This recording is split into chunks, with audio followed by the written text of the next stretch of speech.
Merci Farida de m'avoir invité ici. Je vais parler debout, je crois que c'est le plus simple, plutôt que de me tenir à l'extrême gauche, ce qui est une posture qui ne me convient vraiment pas beaucoup. En tout cas, moi je suis très heureux de ce qui se passe.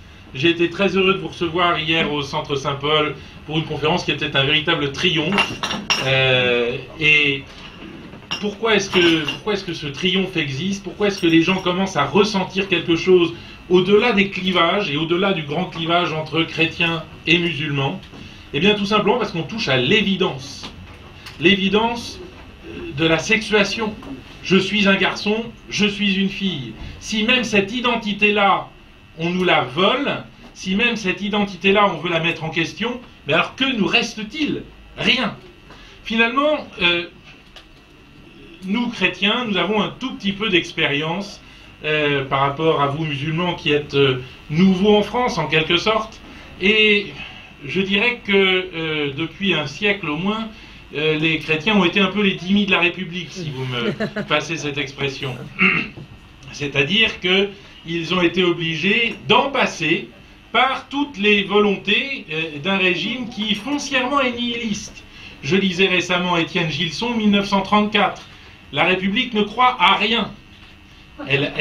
Pourquoi est-ce qu'elle existe toujours? Elle existe toujours parce qu'elle a vécu sur la morale chrétienne, parce qu'elle a vécu sur une société qui était de façon latente toujours chrétienne. Aujourd'hui, c'est fini.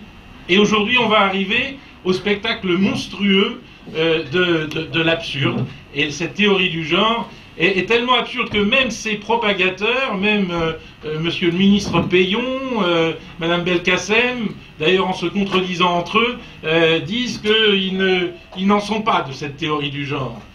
C'est quand même extraordinaire. Alors, ce que je crois, c'est que la politique est le lieu véritable de l'écuménisme, pour prendre un terme chrétien, parce que c'est le lieu du bien commun. Et que le bien commun, c'est pas le bien d'une communauté. Nous ne sommes pas en train de défendre chacun notre bout de gras, si vous voulez. Le bien commun, c'est le bien de tous. Et je crois que, à ce titre, non seulement nous pouvons, mais nous devons être ensemble. C'est un devoir de dépasser les communautarismes et de créer quelque chose qui sera un grand ébranlement en France demain.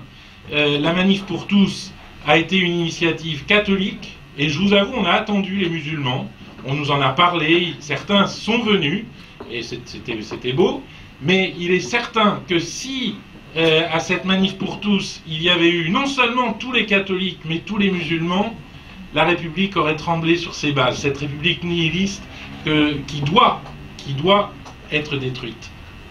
Merci.